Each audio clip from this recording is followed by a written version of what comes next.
Hello and welcome to another episode of Another Fat Guy Cooks. I am your fat guy, Andy Baker, and today we are going to be doing pulled pork.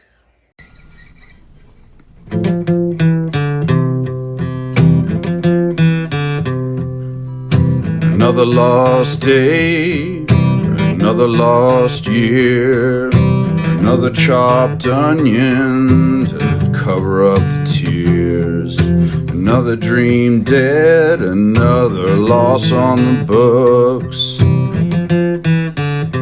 another fat guy cooks.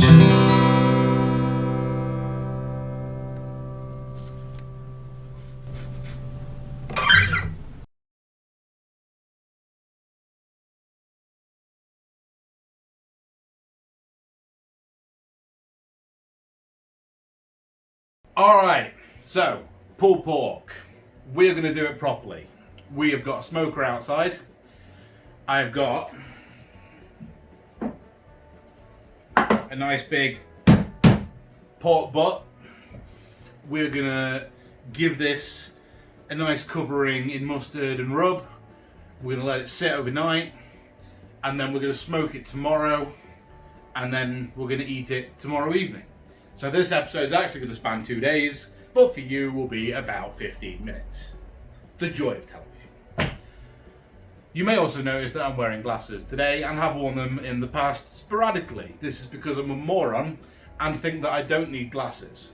What happens is that I wear glasses, my headaches go away and my eyes stop hurting, so I assume that I don't need glasses anymore, so I stop wearing them and then feel fine for a bit. And then my eyes start hurting again and my head starts hurting and I realise that I need glasses again. So here we are, in glasses, looking sexy as fuck. Shall we give our pork butt a rubbing? Let's. First thing we're going to do is we're going to dry him off. Ooh, he's a hairy boy. So, I've got a clean dish towel, and I'm just gonna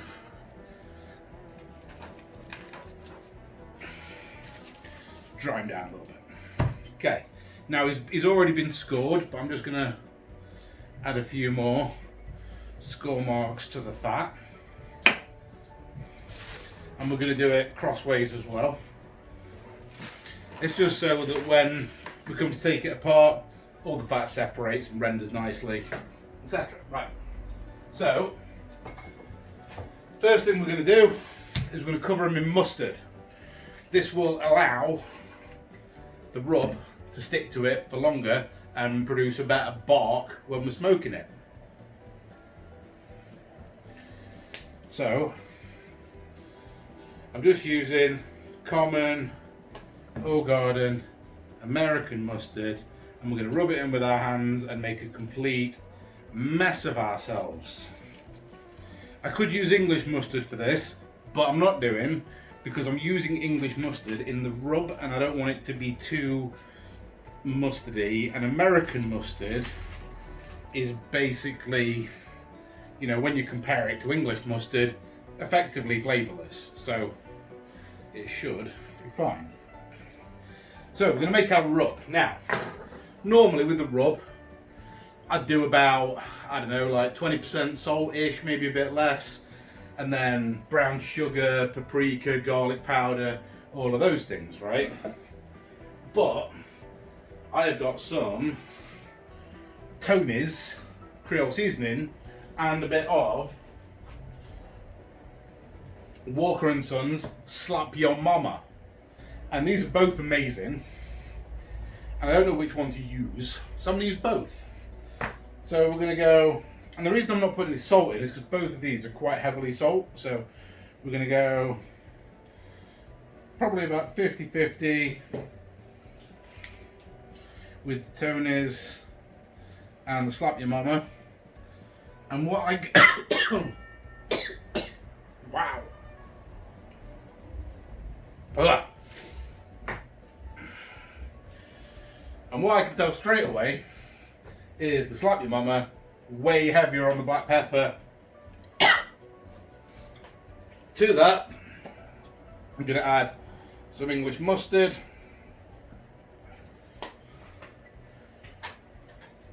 some more cayenne pepper, spice them up a bit more,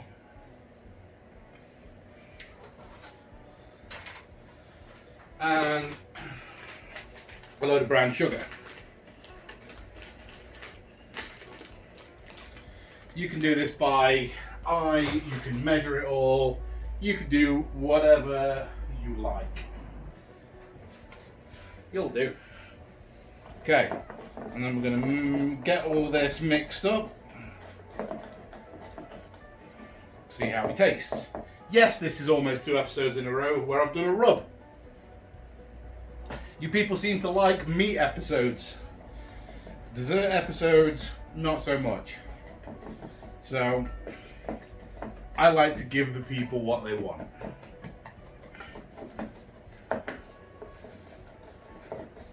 Which is, you know, French for that I'm a placating applause monkey.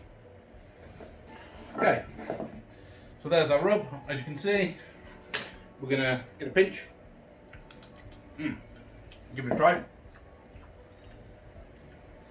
Ooh. Getting salt, sweet, spicy, garlicky, peppery. Ooh, really peppery.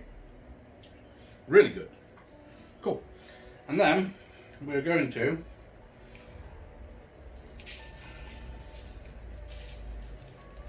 cover our meat. And what should happen is it should stick to the mustard and hold fast.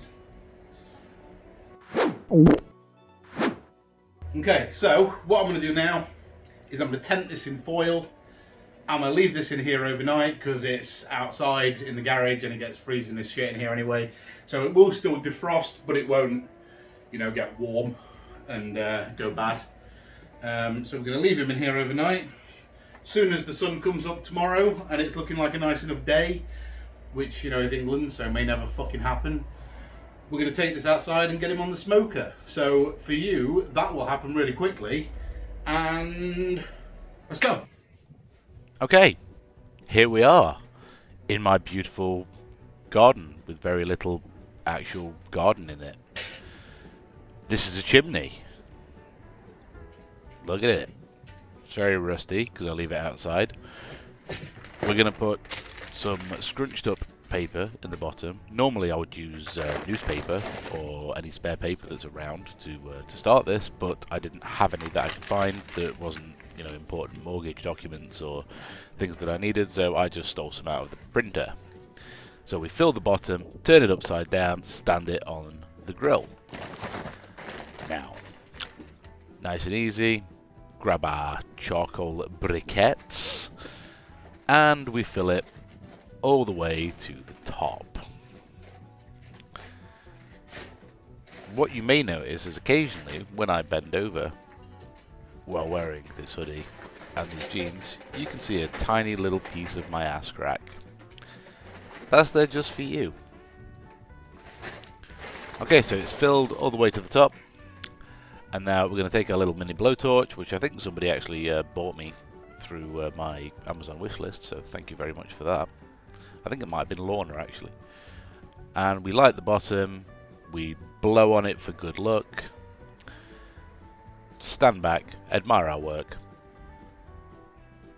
and leave it to burn. While that's happening, we're going to take a jug of water and some wood chips. These are Hickory, and we're going to soak our wood chips in some water so that when they actually go into the smoker, into the barbecue, they don't just burn in 5 seconds and disappear. They actually take a while to sort of smoulder and produce more smoke, and that helps a lot with the smoking of the meat. Exciting stuff, all of this. So as you can see, the chimney is about ready because the embers have got near the top. That takes about maybe 10 minutes, 15 minutes, something like that. Once you get to that stage, you can then empty out your chimney into your smoke box, like so. Ooh, nearly a little ass crack shot right there. So you dump that in, And then remember to put your chimney somewhere out the way that isn't in a bale of hay or next to a baby or, you know, anything else flammable. Close your smoker, close your barbecue, open all your vents, make sure your thermometer's working that's in the top of your barbecue that has got loads of condensation in it, that you can't really see the actual temperature, and let everything get all heated up and nice. Okay, here's our pork shoulder or pork butt from last night. As you can see, the mustard has helped all the rub adhere to the meat perfectly, even though it's lost quite a bit of water through defrosting. All of the rub stayed on there beautifully. So we are going to throw that into our barbecue and close him back up. Now, the temperature we're looking to reach is about 100 degrees centigrade. It's about 200 degrees Fahrenheit, roughly. We're going to try and maintain that for the entire 6 hours that we're going to cook it for, and we're going to do that with a instant read thermometer that we're going to leave in the meat. Just get all this crap out of the way, and then we can get on with it. Now we're just going to insert our probe into the meatiest... Oh, look, I had to actually censor that ass crack shot because I think it was a little bit too deep for YouTube. So we insert our probe into our meat, plug it into our sensor, and set it for about 85 degrees centigrade internal temperature, which was pointless, and you'll find out why later. Oh, we also need to get our chips ready and our briquettes so that we can top both of those up over the next 6 hours, and then this fat bastard can go back inside. Yes, I called you fat. So this was about 4 or 5 hours in. The bark is starting to look really nice, as you're about to see. Smoke starting to penetrate nicely into the meat. Everything looking good at this point. Just thought you might like a little in progress shot. Alright, so I'm done with this. Back to me in the studio now. Right, so smoker has been on for 6 hours. Like 6 hours. It's been on for a good 6 hours. The problem is, it's cold as fuck, right? It's cold in here right now. It's like midnight. I don't know. It's late. It's cold. Problem with trying to smoke something is that you have to try and get it up to a certain temperature with indirect heat. And I just couldn't get the internal temperature high enough that it was going to be safe to eat. I was getting it to about 50 degrees, 60 degrees, somewhere in there. And it needs to be like 85 really to be sort of, you know, food safe. So I couldn't do it because I suck. I apologize. So also the plan was to put the smoker on, leave it, go get my car MOT'd, and you know, which for Americans is, you know, they do like a legal thing you have to do every so often to make sure your car doesn't blow up. And it failed the MOT, and because it's a lease vehicle, they wouldn't let me have it back. So I had to get picked up by my dad and dropped back off at home, and now I have no fucking vehicle, so I can't pick up all of the bits that I was gonna get for this, so we could make like pulled pork sandwiches, or, you know, pulled pork wraps, or we were gonna do something. I don't know. We were gonna fucking do something. It was gonna be good. We were gonna do something, but now we can't do that because I don't have the things. So we're just gonna have a big fucking thing of pulled pork. So I had to finish the pulled pork off in the oven to get it up to the right temperature after it had smoked for about 6 hours or whatever. I did it for another 3 or 4 hours in the oven. It's now done. Shall we have a look at it? Alright, let's do that.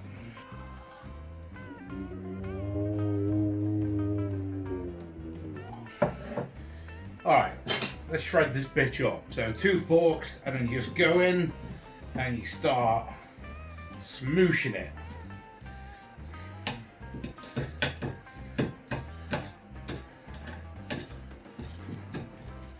Now the bit with the foil, we don't want foil.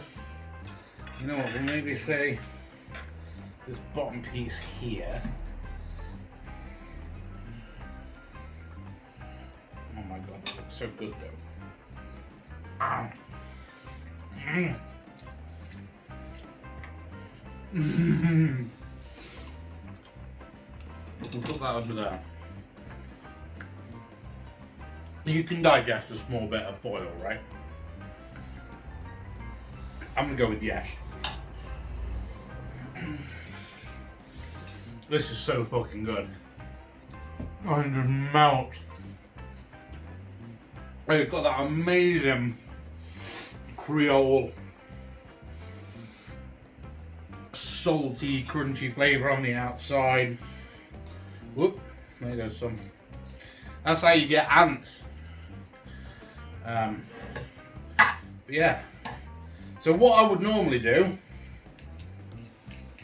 in fact, just right.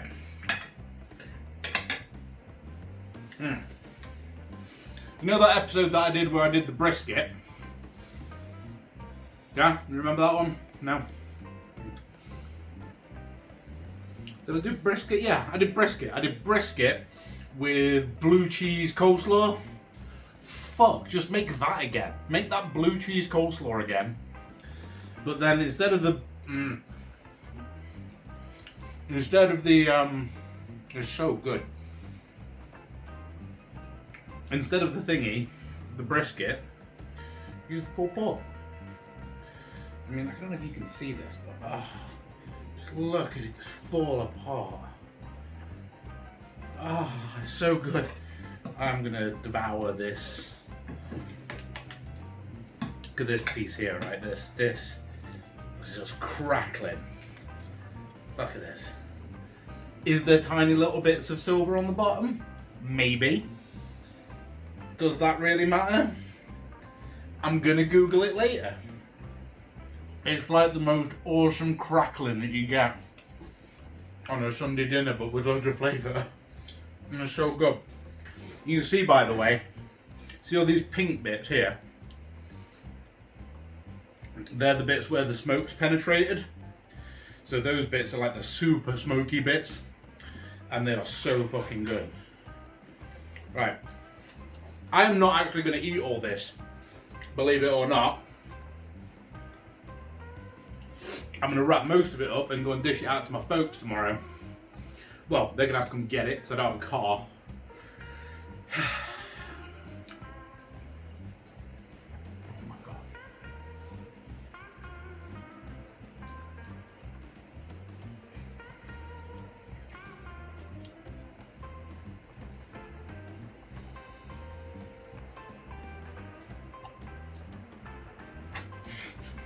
But yeah, another fat guy's just cooked.